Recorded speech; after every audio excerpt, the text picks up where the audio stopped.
ഇപ്പോൾ പൂർവാധികം ശക്തി വീണ്ടും പ്രാപിച്ചുകൊണ്ട് ഇസ്രായേൽ ഗാസ പൂർണ്ണമായും കീഴടക്കാൻ ഒരുങ്ങുന്നു എന്നുള്ള വാർത്തകളാണ് പുറത്തുവരുന്നത്. അതിനനുസരിച്ചിട്ടുള്ള സൈനിക നീക്കമാണ് ഇപ്പോൾ ഇസ്രായേലിന്റെ ഭാഗത്ത് നിന്ന് സംഭവിച്ചിരിക്കുന്നത്. കഴിഞ്ഞ കുറേ കാലമായിട്ട് അവിടെ സമാധാനമില്ല. അവിടെ അങ്ങോട്ടും ഇങ്ങോട്ടുമുള്ള ആക്രമണം തുടരുകയാണ്. ഇപ്പോഴും സാധാരണക്കാരായിട്ടുള്ള അവിടെ സിവിലിയൻസിന്റെ മറ പറ്റി ഹമാസ് ഇസ്രായേലിന് നേരെ ആക്രമണം അഴിച്ചുവിടുകയാണ്. അതിനെതിരെ ഇസ്രായേൽ കനത്ത ആക്രമണം തന്നെയാണ് പിന്നീട് തിരിച്ച് നൽകിക്കൊണ്ടിരിക്കുന്നത്. ഇപ്പോൾ ഗാസയെ പൂർണ്ണമായി കീഴടക്കുന്ന സൈനിക നടപടിക്ക് മുന്നോടിയായി സേനയിലെ അംഗബലം കൂട്ടാനാണ് ഇസ്രായേൽ കടക്കുന്നു എന്നുള്ള റിപ്പോർട്ടുകൾ പുറത്തുവരുന്നത്. 50,000 റിസർവ് സൈനികരെയാണ് ഇപ്പോൾ സൈന്യത്തിൽ എത്തിക്കുമെന്നുള്ള റിപ്പോർട്ടുകൾ പുറത്തുവരുന്നത്. സൈനിക നേതൃത്വത്തെ ഉദ്ധരിച്ച് മാധ്യമങ്ങളാണ് ഇക്കാര്യം റിപ്പോർട്ട് ചെയ്തത്. ഹമാസ് ഇപ്പോഴും സജീവമായി നിലനിൽക്കുന്ന മേഖലകളിലായിരിക്കും സൈനിക നടപടി. ഇപ്പോഴും ഹമാസ് പൂർണ്ണമായും പിന്തിരിഞ്ഞു, അല്ലെങ്കിൽ ഹമാസ് ആക്രമണത്തിന് മുതിരുന്നില്ല എന്നൊക്കെ പറഞ്ഞുകൊണ്ട് പല മാധ്യമങ്ങളും വാർത്തകൾ പുറത്തുവിടുന്നുണ്ടെങ്കിലും ഇപ്പോഴും ഇസ്രായേലിന് നേരെ ഹമാസ് സാധാരണക്കാരുടെ മറപറ്റിയ ആക്രമണം തുടർന്നുകൊണ്ടിരിക്കുകയാണ്. ഇപ്പോഴും ഭീകരപ്രവർത്തനം അവിടെ നടത്തിക്കൊണ്ടിരിക്കുകയാണ്. ഇതിന് ഒരു പൂർണ്ണ തടയിടുവാനായിട്ടുള്ള നീക്കമാണ് ഇനി ഇസ്രായേൽ നടത്താൻ പോകുന്നത്. ജനസാന്ദ്രത കൂടിയതാണ് ഈ മേഖലകൾ എന്നതിനാൽ വെല്ലുവിളി നിറഞ്ഞതാകും ഇത്. അതേസമയം ഗാസ കീഴടക്കലിനുള്ള മുന്നൊരുക്കം നിലവിൽ ഗ്രൗണ്ടിലുള്ള ഇസ്രായേൽ സേന തുടങ്ങിക്കഴിഞ്ഞതായും റിപ്പോർട്ട് ചെയ്യുന്നു. ലക്ഷക്കണക്കിന് പലസ്തീനികൾ കഴിയുന്ന ഗാസ സിറ്റി ഏറ്റെടുക്കാനുള്ള സൈനിക നീക്കത്തിന് പ്രതിരോധ മന്ത്രാലയം അനുമതി നൽകിയതായി ഇസ്രായേൽ സേന അറിയിച്ചിരിക്കുകയാണ്. ഇതിന്റെ ഭാഗമായി 60,000 റിസർവ് സൈനികരെ കൂടി വിളിപ്പിക്കും. നിലവിൽ സേവനത്തിലുള്ള 20,000 റിസർവ് സേനാംഗങ്ങൾക്ക് തുടരാൻ നിർദ്ദേശം നൽകും. ഇതുവരെയും ഇസ്രായേൽ കരസേന നേരിട്ടിറങ്ങാത്ത ഗാസ സിറ്റിയിൽ പൂർണ്ണമായി പലസ്തീനുകളെ ഒഴിപ്പിക്കലും കെട്ടിടങ്ങൾ തകർക്കലും അടക്കം നടപ്പാക്കും. ഗാസ സിറ്റിയുടെ ഭാഗമായ സെയ്ത്തൂൺ, ജബാലിയ എന്നിവിടങ്ങളിൽ ഇതിനകം പ്രാരംഭ പ്രവർത്തനങ്ങൾക്ക് തുടക്കമായിട്ടുണ്ട്. ഹമാസിന്റെ ശക്തി കേന്ദ്രവും ഭരണസിര കേന്ദ്രവുമായ ഗസ സിറ്റിയിലെ വിശാലമായ തുരങ്കങ്ങൾക്കകത്താണ് ബന്ദികളെ പാർപ്പിച്ചതെന്നും ഇസ്രായേൽ കരുതുന്നു. ഇവരുടെ കൊലപാതകത്തിൽ കൂടി കലാശിക്കുന്നതാകും കരസേന നീക്കം.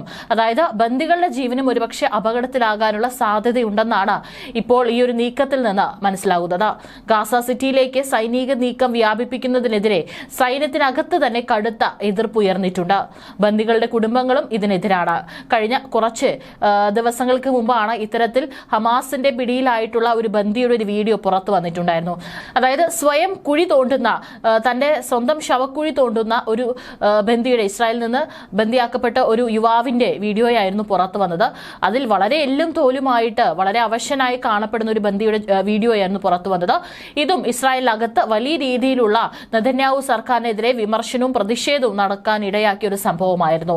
ഏതായാലും ഇത്രയും മാസങ്ങളും വർഷങ്ങളും പിന്നിട്ടിട്ടും ഇവിടെ നിന്നുള്ള തട്ടിക്കൊണ്ടുപോയ ബാക്കി ബന്ദികളുടെ ജീവനെ കുറിച്ചിട്ട് ഒരു വിവരവും, അല്ലെങ്കിൽ അവർക്കെതിരെ അവരെ രക്ഷിക്കാനുള്ള ഒരു നീക്കവും ഇസ്രായേലിനെ കൊണ്ട് നടപ്പിലാക്കാൻ സാധിക്കാത്തതാണ് ഇസ്രായേൽ ഭരണകൂടത്തിനെതിരെ ഉയരുന്ന വിമർശനങ്ങളിൽ ഏറ്റവും പ്രധാനപ്പെട്ടത്. പക്ഷേ ഇപ്പോഴത്തെ നീക്കം ഒരുപക്ഷെ ഏറ്റവും ജനസാന്ദ്രതയുള്ള മേഖലകളിലേക്കാണ്. അതുകൊണ്ട് തന്നെ ഒരുപക്ഷെ ഈ തുരങ്കത്തിനടിയിൽ ഹമാസിനൊപ്പം കഴിയുന്ന ബന്ദികളുടെ ജീവനും കൂടി ആപത്തിലാകാനുള്ള സാധ്യതയുണ്ട്. അതുകൊണ്ട് വളരെ സങ്കീർണത നിറഞ്ഞ ഒരു ഘട്ടത്തിലേക്കാണ് ഇസ്രായേൽ കടക്കുന്നത്. ബന്ദിഭോജനം ഉറപ്പാക്കി 60 ദിവസത്തെ താൽക്കാലിക വെടിനിർത്തൽ ഹമാസ് കഴിഞ്ഞ ദിവസം അംഗീകാരം നൽകിയിരുന്നു. വെള്ളിയാഴ്ചയ്ക്കകം പ്രതികരിക്കാമെന്നാണ് ഇസ്രായേൽ അറിയിച്ചിരുന്നത്. ഇതിനിടെയാണ് ഇപ്പോൾ പുതിയ പ്രഖ്യാപനം വരുന്നത്. ഗാസയിൽ വെടിനിർത്താനും ബന്ദികളെ മോചിപ്പിക്കാനും തയ്യാറെന്ന് ഹമാസ് നിർദ്ദേശത്തിൽ ലോകം വലിയ പ്രതീക്ഷയിലായിരുന്നെങ്കിലും ഇസ്രായേൽ അത് തള്ളുകയാണ് എന്നുള്ളതാണ് ഇന്നത്തെ തീരുമാനത്തിൽ നിന്ന് വ്യക്തമാകുന്നത്. ഇതിൽ മധ്യസ്ഥരായ ഈജിപ്ത്, ഖത്തർ രാജ്യങ്ങൾ മുന്നോട്ട് വെച്ച സമാധാന നിർദ്ദേശങ്ങൾ ഒരു മാറ്റവും കൂടാതെ ഹമാസ് അംഗീകരിച്ചിരുന്നു. എന്നാൽ വെടിനിർത്തില്ലെന്നും ഗാസയിൽ ആക്രമണം തുടരുമെന്ന് ഇസ്രായേൽ ഇപ്പോൾ വ്യക്തമാക്കിയിരിക്കുകയാണ്. യുദ്ധം നിർത്തില്ലെന്ന നിലപാടിലാണ് ഇസ്രായേൽ പ്രധാനമന്ത്രി ബെഞ്ചമിൻ നെതന്യാഹു. ഹമാസ് സമ്മർദ്ദത്തിലാണെന്നും ഗാസ പൂർണ്ണമായി പിടിക്കുമെന്നും നെതന്യാഹു പറയുന്നു.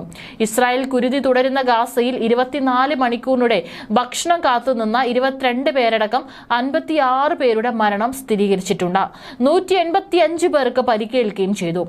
മുൻ പലസ്തീൻ ദേശീയ ബാസ്കറ്റ്ബോൾ താരം മുഹമ്മദ് ഷാലാനും ഭക്ഷണം കാത്തു നിൽക്കെ സൈന്യം വെടിവെച്ച് കൊന്നവരിലുണ്ട്.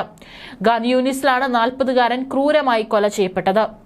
ഇതോടെ ഗാസയിൽ കൊല്ലപ്പെട്ടവരുടെ എണ്ണം 62,122 പട്ടിണി മൂലം 3 പേർ കൂടി മരിച്ചു. ഇതോടെ പട്ടിണി മരണം 112 ആയി. കുട്ടികളടക്കം 269 വിമാനത്തിൽ നിന്ന് താഴേക്കിട്ട ഭക്ഷണപ്പൊതി വീണ് ദക്ഷിണ ഗാസയിൽ ഒരു വൃദ്ധനും മരിച്ചിട്ടുണ്ട്. ഭക്ഷണം കാത്തു നിൽക്കുന്നവർക്ക് നേരെയുള്ള ആക്രമണങ്ങളിൽ കൊല്ലപ്പെട്ടവരുടെ എണ്ണം 2000 കടന്നു. ഇതിനിടെ ഗാസയിൽ സൈനിക നീക്കം ശക്തമാക്കിയതോടെ അതിർത്തി വഴി പലായന സാധ്യത കണക്കിലെടുത്ത് ഈജിപ്ത് സീനായ് മരുഭൂമിയിൽ സൈനിക വിന്യാസം ശക്തിയാക്കി. വടക്കൻ സീനായിൽ 40,000 സൈനികരാണുള്ളത്. പലസ്തീനുകളെ കൂട്ടക്കുരുതി നടത്താൻ ഇസ്രായേൽ സൈന്യത്തെ സഹായിച്ച് മൈക്രോസോഫ്റ്റ് സോഫ്റ്റ്വെയർ നൽകുന്നതിനെതിരെയും കമ്പനി ആസ്ഥാനത്ത് പ്രതിഷേധവുമായി തൊഴിലാളികളും രംഗത്തുണ്ട്. മൈക്രോസോഫ്റ്റിന്റെ അസൂർ സോഫ്റ്റ്വെയർ ആണ് നിരീക്ഷണത്തിനും ആക്രമണത്തിനും സഹായകമാകുന്നതെന്നാണ് ആക്ഷേപം. തൊഴിലാളികളുടെ ഇൻതിഫാദയിൽ പങ്കാളികളാകൂ, വംശഹത്യ നടത്താൻ തൊഴിലെടുക്കില്ല എന്ന ബാനർ ഉയർത്തിയായിരുന്നു പ്രതിഷേധം നടക്കുന്നത്.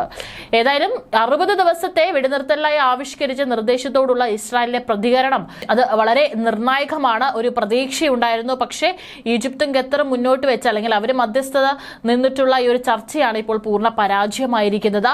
ഒരു തരത്തിലും ആയുധം താഴെ വെക്കാൻ തയ്യാറല്ല എന്നുള്ളതാണ് ഇസ്രായേൽ തങ്ങളുടെ ഈ ഒരു തീരുമാനത്തിലൂടെ ഗാസ സിറ്റി പിടിച്ചെടുക്കാൻ അവരുടെ സൈനിക ബലം കൂട്ടുന്നതിലൂടെ ചെയ്യാൻ ഉദ്ദേശിക്കുന്നത്.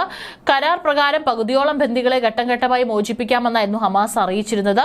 ജീവനോടെയുള്ള 10 ബന്ദികളെയും 18 ബന്ദികളുടെ മൃതദേഹങ്ങളും ഹമാസ് വിട്ടു നൽകണമെന്നും പകരം ഇസ്രായേലി ജയിലുകളിലുള്ള 100 കണക്കിന് പലസ്തീനുകളെ മോചിപ്പിക്കണമെന്ന് നിർദ്ദേശത്തിൽ പറയുന്നുണ്ടായിരുന്നു.